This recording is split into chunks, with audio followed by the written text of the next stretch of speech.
se naši priključiti tim reprezentacijama. Vujin, Čutura.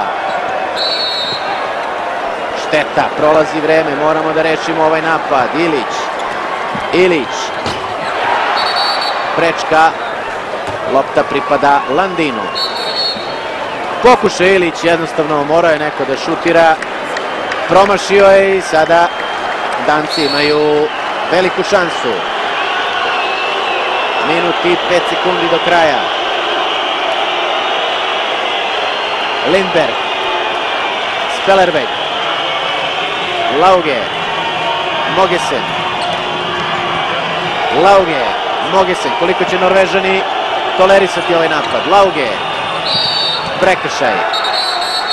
Zaustavljeno vreme. Samo još 46 sekundi.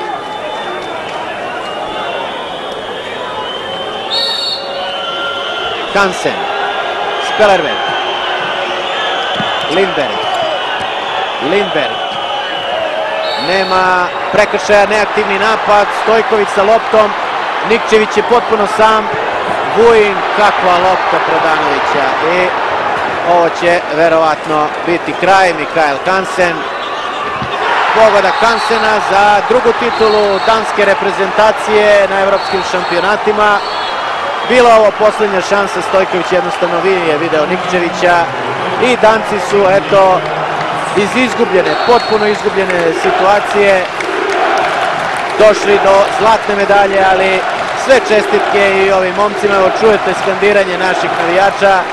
Učinili su nešto što nijedna generacija pre njih nije učinila. Prodanović za kraj postiže pogodak za pobedu reprezentacije Danske 21-18.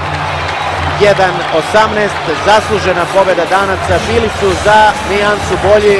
Treba im čestitati, ali treba čestitati i našim rukometašima za sve što su učinili na ovom prvenstvu. Treba čestitati Dancima, tukli su nas možda i našim oružjem, sjajnom odbranom i fenomenalnim Landinom u ovoj utakmici. Imali su super raspoloženo Hansena, imali su sistem igre, igrali iz utakmice u utakmicu sve bolje i na kraju im je to donalo rezultat. Ali moramo da čestitamo ovim momcima koji su vratili rukomet na sportsku scenu, ne samo u Evropi, nego i u Srbiji, to moramo da kažemo, koji su igrali fantastično čitav turnir, koji su se verovatno previše ispraznili u onoj utakmici protiv Hrvata u onom polufinalu, koje je bilo možda i finale pre finala, i pokazali da postoji nada kad se igra srcem, kad se igra